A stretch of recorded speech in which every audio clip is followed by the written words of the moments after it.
Hi friends, பங்கஜ நிலபாகத்தில் இன்னைக்கு ஒரு சூப்பரான ஸ்வீட் ரெசிபி பார்க்க போறோம். இதுவரைக்கும் சேனல் சப்ஸ்கிரைப் பண்ணாதவங்க மறக்காம சேனலை சப்ஸ்கிரைப் பண்ணிக்கங்க. பக்கத்துல இருக்கிற பெல் பட்டனையும் கிளிக் பண்ணிக்கங்க. அப்பதான் நான் போடுற வீடியோ உங்களுக்கு கண்டினியூஸா வரும். இல்லனா நீங்க மிஸ் பண்ணிடுவீங்க. 2 டேபிள்ஸ்பூன் பால்ல குங்குமப்பூ சேர்த்திருக்கேன். இதை ஒரு 20 நிமிஷம் போல் ஊற வச்சிடலாம். அப்போ தான் உங்களுக்கு இந்த கலர் கிடைக்கும். குங்குமப்பூவை மிஸ் பண்ணாமல் சேர்த்துங்க, டேஸ்ட் நல்லாயிருக்கும். இப்போ 1 கப்பு முந்திரியை எடுத்து வச்சுருக்கேன். இதை வந்து பல்ஸ் மோடில் விட்டு நம்ம மிக்சியில் இந்த மாதிரி பொடி பண்ணிக்கலாம். நல்லா நைஸாக பொடி பண்ணிக்கோங்க. அப்போ தான் எண்டு ரிசல்ட்டு உங்களுக்கு சூப்பராக வரும். இதே கப்பில் 1.25 கப்பு சர்க்கரை எடுத்து வச்சுருக்கேன். அளவுகள் ரொம்ப முக்கியம். அப்போ தான் எண்டு ரிசல்ட்டு உங்களுக்கு நீட்டாக நல்லா வரும். இப்போது இதே கப்லேயே 1 கப்பு கடலை மாவு எடுத்து சலிச்சிட்டேன். இப்போ நான் 3/4 கப்பு நெய்யை ரெடியாக வச்சுருக்கேன். சலிச்ச கடலை மாவை இந்த மாதிரி நான்ஸ்டிக் பேனில் சிம்மில் வச்சு நல்லா வறுத்தலாம்.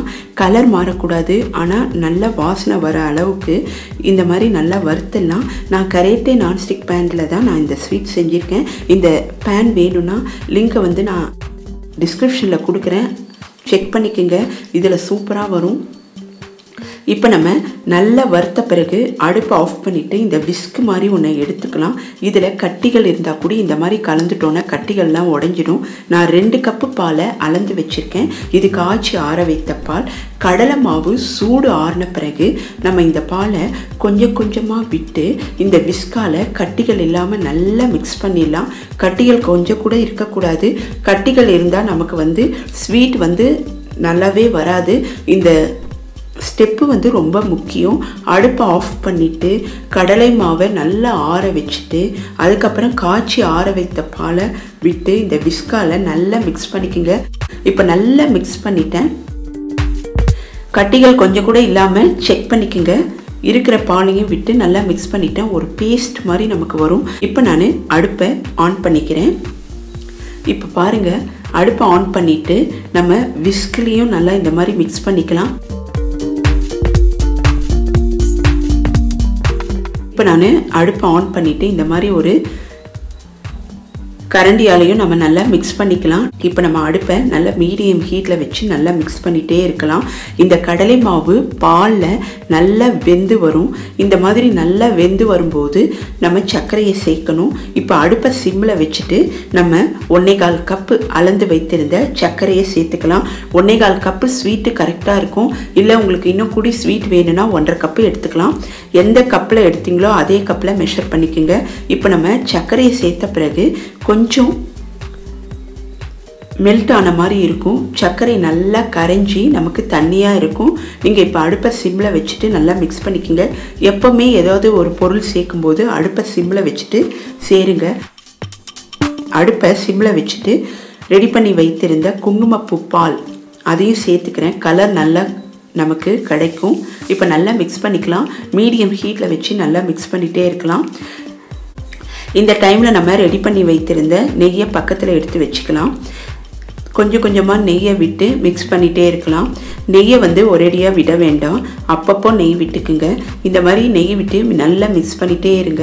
நல்ல கடலை மாவும் நெய்யும் சேர்ந்து நல்ல ஒரு மனம் கிடைக்கும்.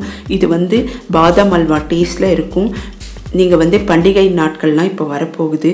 வெட்டிங் டே, பர்த்டே எது வந்தாலுமே இந்த ஸ்வீட்டை நீங்கள் ஈஸியாக செஞ்சிடலாம். இப்போ நான் நெய்யை கொஞ்சம் கொஞ்சமாக விட்டு மிக்ஸ் பண்ணிகிட்டே இருக்கேன். அடுப்பை வந்து நான் சிம்மில் வச்சுக்கிறேன். விடும்போது சிம்மிலையும் மீடியம் ஹீட்லேயும் வச்சு நான் பண்ணிகிட்டே இருக்கேன். இப்போ இந்த மாதிரி நல்லா கொப்பளிச்சு வரும் நமக்கு. அந்த டைமில் நான் இன்னும் கூடி இருக்கிற நெய்யை மிக்ஸ் பண்ணிவிட்டு விட்டுட்டே இருக்கேன். நான் இந்த டைமில் நான் பொடி பண்ண முந்திரியை எடுத்து ரெடியாக வச்சுருக்கேன் பக்கத்தில்.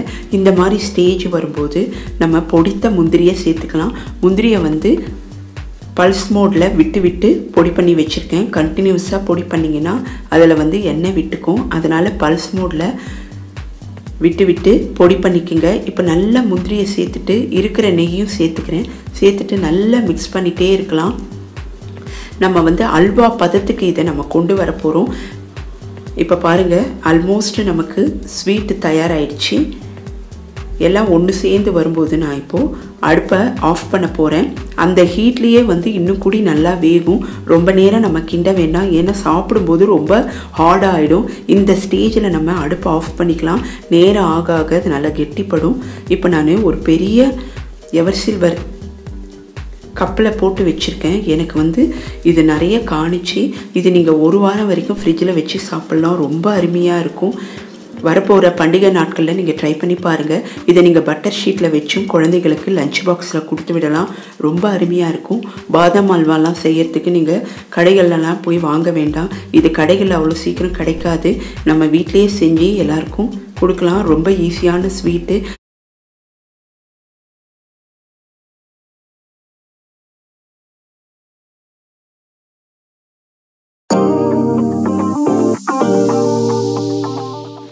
வாயில் போட்ட உடனே கரையிற ஸ்வீட்டில் அடுத்து பார்க்க போகிறது சூப்பரான ஈஸி ஸ்வீட்டு.